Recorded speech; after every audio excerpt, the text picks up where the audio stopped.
Okay, so this next problem is on ADC, analog to digital conversion. So we're given that we're using burst mode. That means it's consistent, continuous conversions, and we're using the normal clock of 100 megahertz, or at least that's our starting value as the normal clock for the CPU here.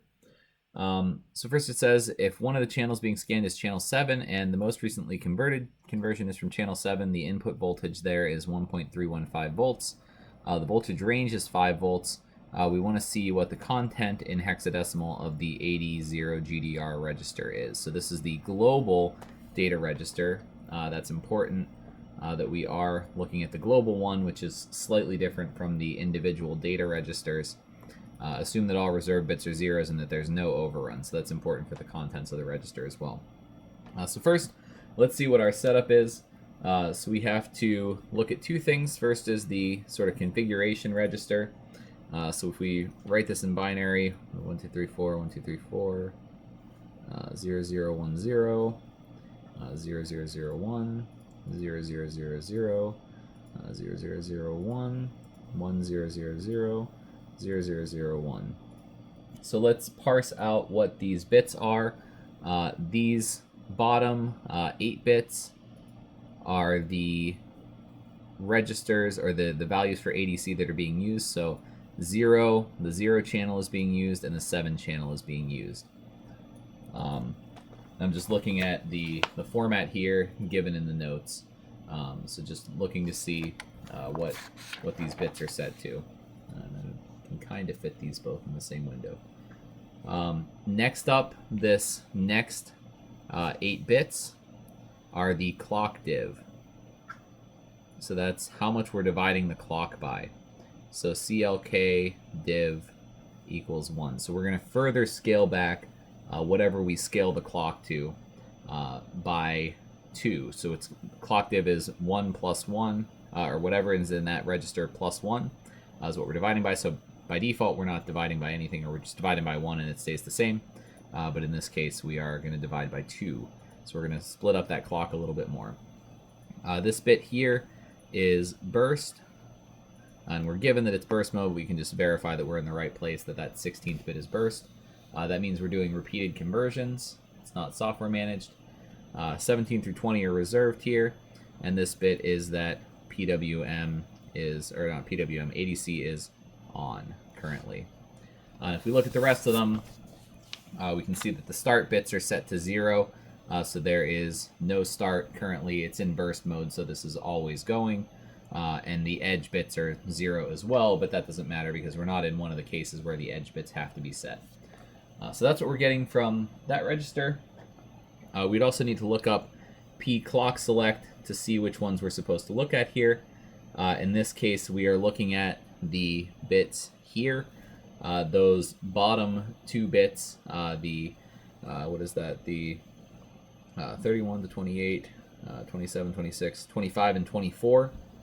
So PCLK cell 0 at 25:24 are equal to 1, 1, which means that the clock ADC is going to be PCLK ADC is going to be CCLK divided by 8.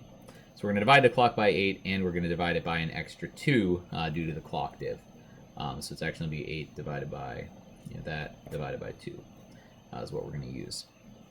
Okay, that's not important for now at least, but it will be important later on in the question. So it's useful to go through these and figure these out in advance just to make sure it's not going to matter.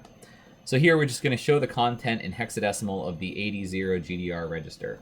So we're going to use the fact that we have a range of 5 volts, and our voltage is 1.315 volts out of those 5 volts. We have 2 to the 12 possible values that we can have. So we're just trying to figure out which value this is. And we're going to round down because 0 is one of our values, but 4096 is not, right? 4095 is our maximum value here. So we're going to round down and we get about 1077, or in hex, 0x435. So we're just taking what the voltage range is, which is 5 volts, dividing by the input voltage, or dividing the input voltage by that to see where in this 4096 bit, like what value we would use to represent 1.315 volts. And that gives us 1077, which we convert to hex because we're going to put this into the register that we need to output. So next we need to look at the values of this 80 GDR register. So the bottom bits are zeros. I'm just going to write it all out in binary. So the bottom 4 bits are zeros. The next 12 bits are the value of the result. So that result is going to go into the next 12 bits. That's 1010 for 5, 1100 for 3, 0010 for 4.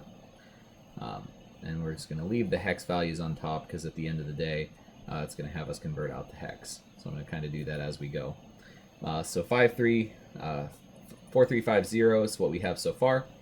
Next we have some more reserved bits. So another 8 reserved bits coming up. So that's going to be 0000, 0000, 2 zeros in hex. Then we have 3 bits that are the register or the AD channel that was just most recently scanned. So in this case, they're given it's given to us that we scan channel 7. So we're going to put 7 and then a reserved bit 0 there. So that's going to be 7 in hex. And then finally, we have a few more reserved bits and the overrun bit, which we were given that there is no overrun, so that's 0. And the done bit, which we're assuming is going to be 1 because we just finished a conversion. So that's going to be 8 in hex. So our content is going to be 8700435. And that is the AD 0 GDR register. Okay, so really just looking through the format of that register and figuring out what the result is for the actual value. That's all you have to do there. Okay, so